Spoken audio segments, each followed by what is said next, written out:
YouTuber sa LRT.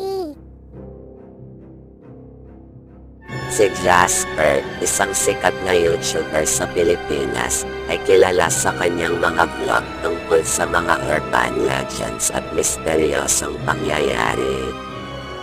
Isang araw, nagpasya siyang gumawa ng isang live stream habang sumasakay sa LRT1 upang ipakita sa kanyang mga taga-subaybay ang tinatawag na tren ng kaluluwa. Ayon sa mga kwento, may isang partikular na tren sa LRT1 na nagpapakita lamang tuwing Biyernes ng ika-13.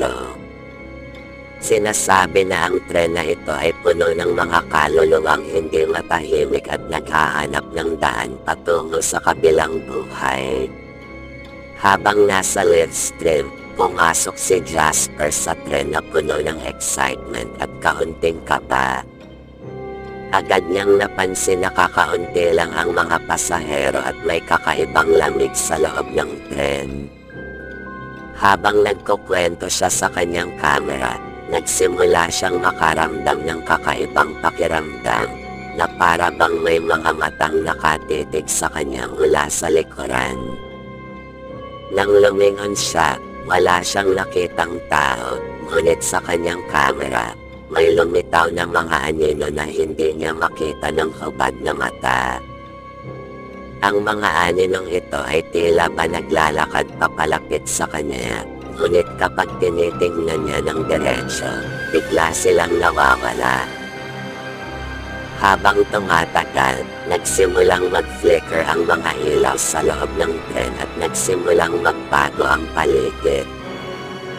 Ang mga upuan ay naging lumang kahoy, at ang mga bintana ay naging salamin na nagpapakita ng mga eksena mula sa nakaraan, mga eksena ng mga aksidente at trahedya na naganap sa LRT.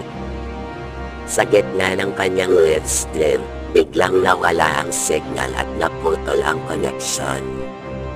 Nang bumalik ang ilaw, wala na si Jasper.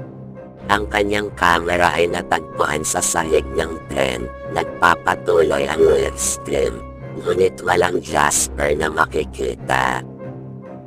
Hanggang ngayon, di pa rin natatagpuan si Jasper. Ang kanyang huling live stream ay naging viral at naging isa sa pinakamalaking misteryo sa kasaysayan ng social media sa Pilipinas.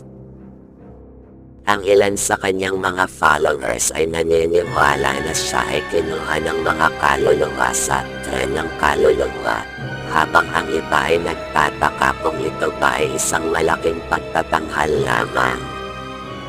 Ngunit sa tuwing sasapit ang Biyernes ng ika-13, may mga ulat na may nakikitang lalaking kahawig ni Jasper na sumasakay sa LRT, na tila ba naghahanap ng daan pabalik sa kanyang mundo.